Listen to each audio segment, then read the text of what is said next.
Hello, everybody. Welcome back to Healthcare Experience Matters. We have Steve Lawler joining us today. He is the president and CEO of the North Carolina Healthcare Association. So, Steve, I just want you to start us off today by telling us about your professional background, how long you've been with the North Carolina Healthcare Association, also known as the NCHA. That's right. Well, I have been with the North Carolina Healthcare Association for 5 years. This is my fifth year. And prior to that, I had almost a 40-year career as a healthcare administrator in the military, as well as a healthcare administrator in Eastern North Carolina. So throughout my tenure, I've had the privilege of leading hospitals and health systems. I've spent most of my time in, small and rural communities. I helped build a health system in Eastern North Carolina that takes care of a third of the state, primarily, taking care of a part of the state that is underserved and, needs good health care. And, I've just been fortunate throughout my career to be a generalist. So I've had the chance to do lots of different things, from integrating physician practices into a health system to being a vice president for managed care, to running a small community hospital. I've run a 1,000-bed medical center, and every job was great. Every job was different.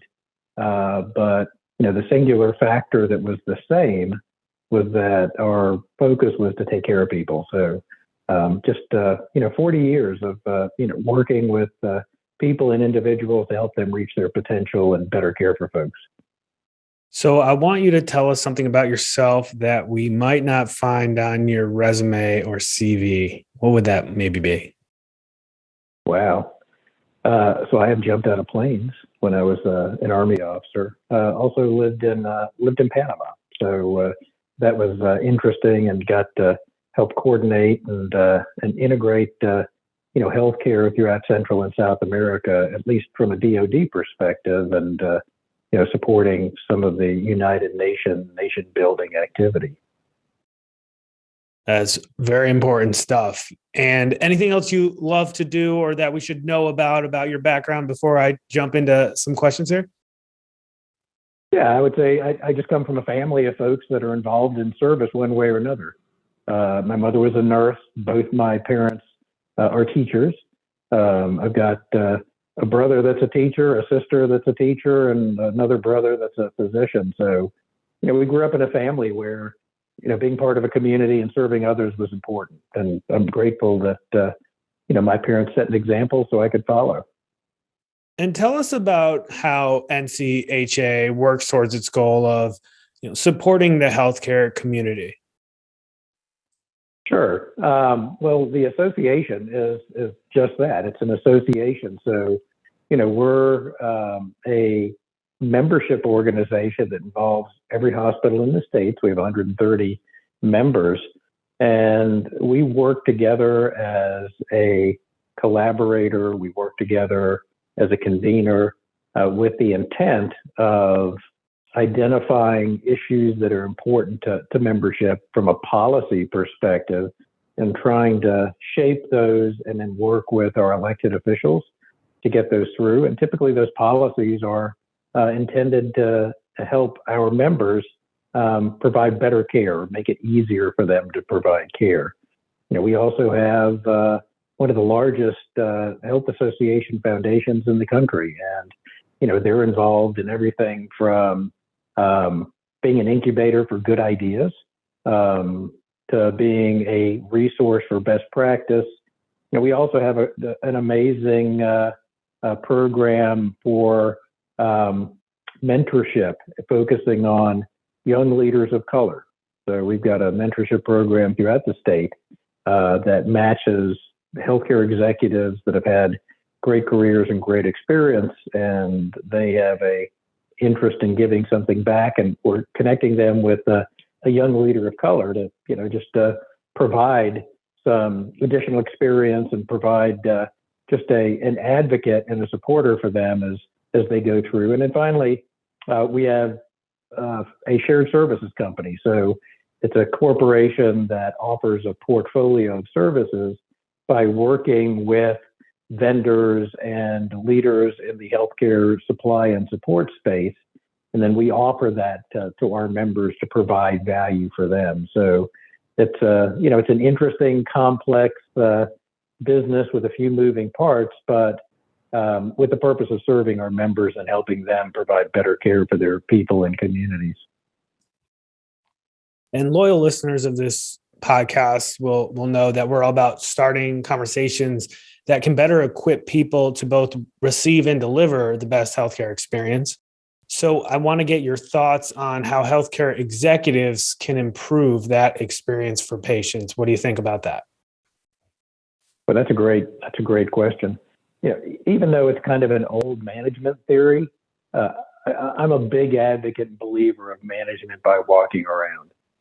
So I think that making a commitment to being visible, not only for your staff, because it shows them that their work's important and you can ask them how you can help, but as part of that effort to be visible, it enables you to be intentional in connecting to family and patients. You have to be brave enough to go into a family waiting room and have a conversation with families about how are we doing? How is your loved one being cared for?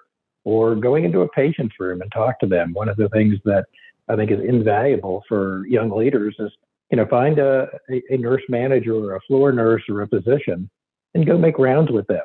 Because what that does is that allows us to connect our work, albeit behind the scenes and trying to run these big complex organizations.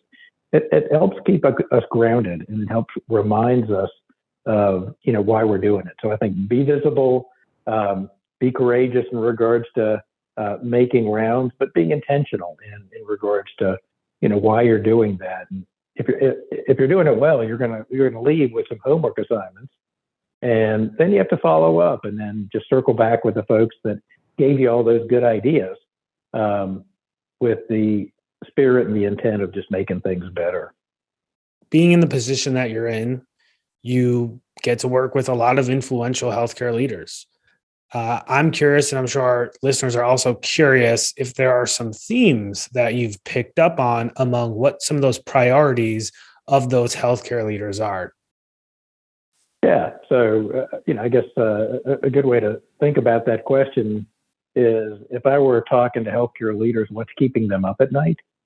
And I think the things that healthcare leaders worry about and think about, and some of it differs between urban and rural and large and complex and small.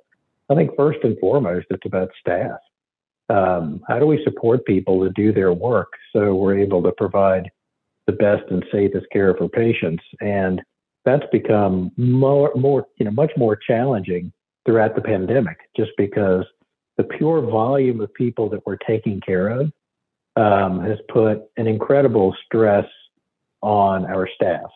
And then the fact that we've been going nonstop for now going on 3 years, another indicator. So I think folks worry about people. They worry about their folks, and they are, concerned about the future, but that requires them to act. And again, that visible leadership is important. And I'm proud of the leaders in North Carolina. I know of executives today that are doing housekeeping shifts, or they're working in the cafeteria. So it's that visible leadership, I think, that matters.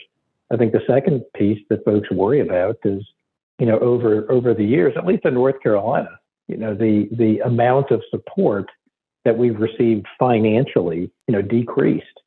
And, right now, and some of this is pandemic related, about half of the hospitals in North Carolina are losing money.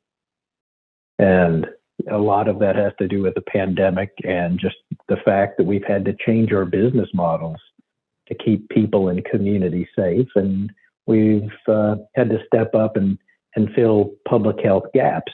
And that's been expensive as well. So folks worry about, how can we continue to run this really complex business and help us continue to be relevant, even in these incredibly stressful times. And then finally, we worry about our patients.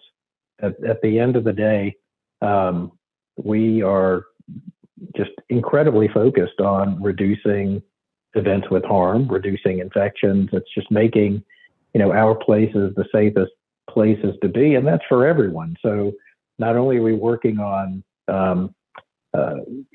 enhancing quality and patient safety and experience, we're also focusing on what does that mean for people that are marginalized or less fortunate, or patients that are brown and black. And so we're really kind of digging into that and thinking differently about what good performance looks like. And I'm proud to say that our board at the association has asked us as an association to work with our membership to include equity of care indicators as part of their quality and patient safety dashboards going forward. And just by paying attention to it and measuring it, you're bound to make it better. What are some of the most profound changes you've witnessed in healthcare since you began working with the North Carolina Healthcare Association? And again, I know our conversation today, we're talking a lot about North Carolina, but I think that much of what goes on in the state of North Carolina applies to a lot of what's going on nationally. And these trends are very similar to each other. So just wanted to get what you think about that. Yeah.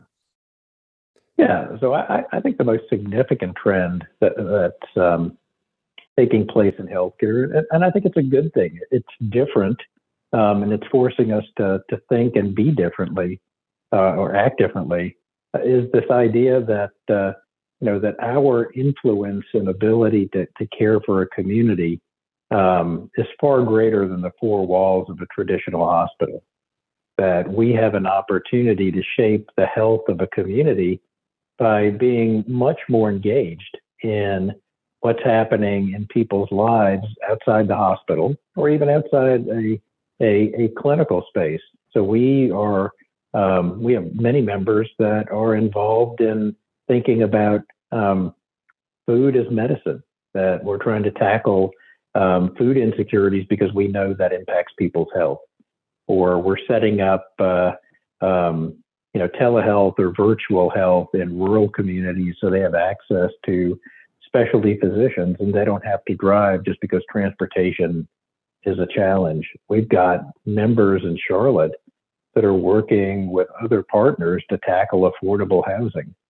And we have members that are working to engage young men and women in middle school or grade school to get them interested in a career in healthcare, because we know we need more people.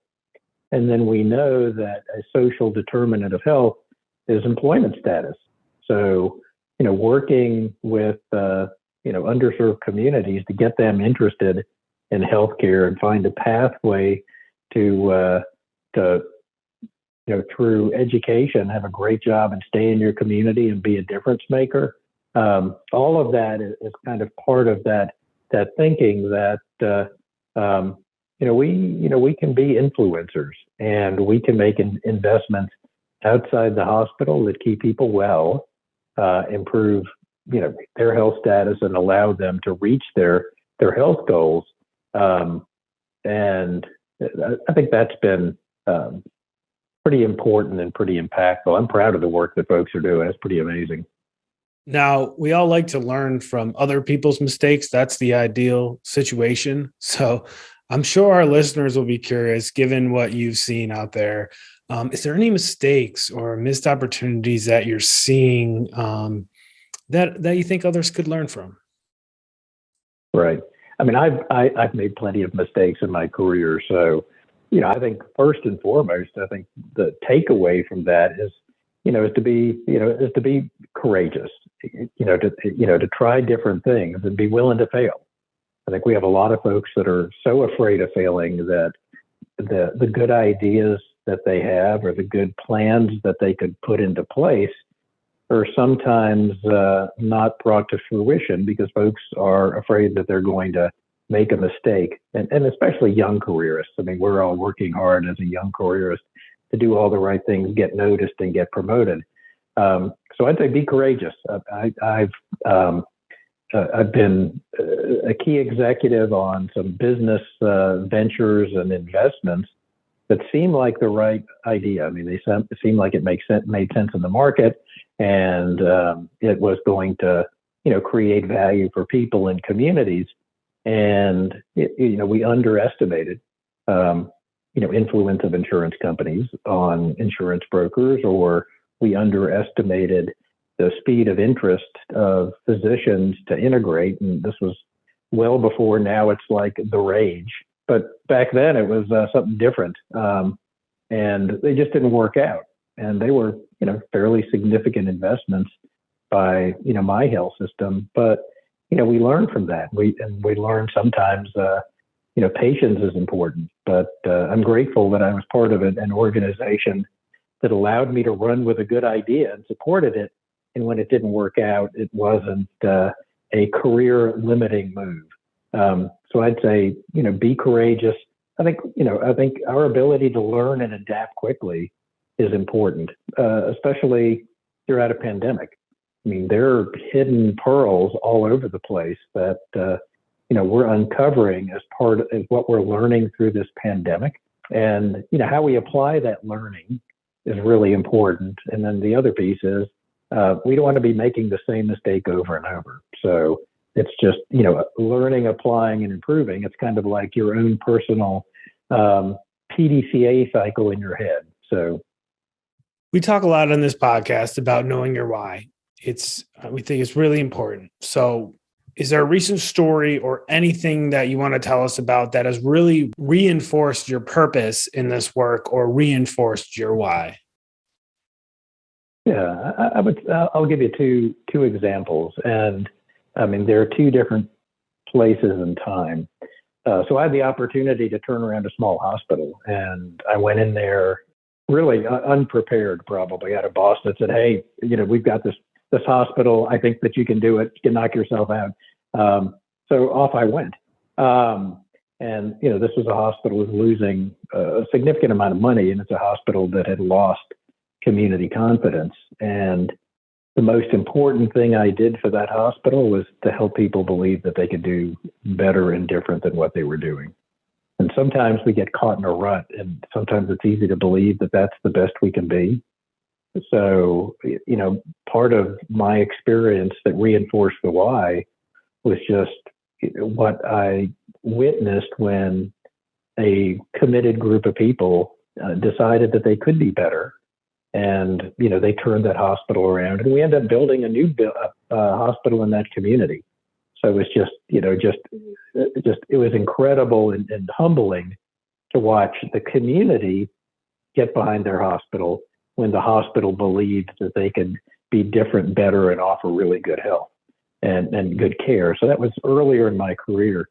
Most recently, I went through the, illness of a parent.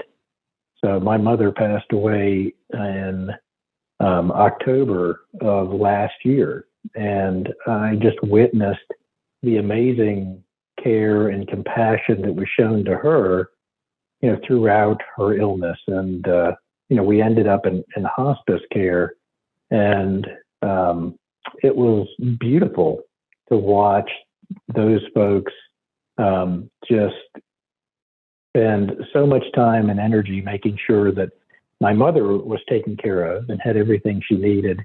But I mean, their just compassion shown to our family, just to check on us to make sure that the plan that we had laid out is actually happening. It just, it made me proud to be part of an industry, even in a tough time for me.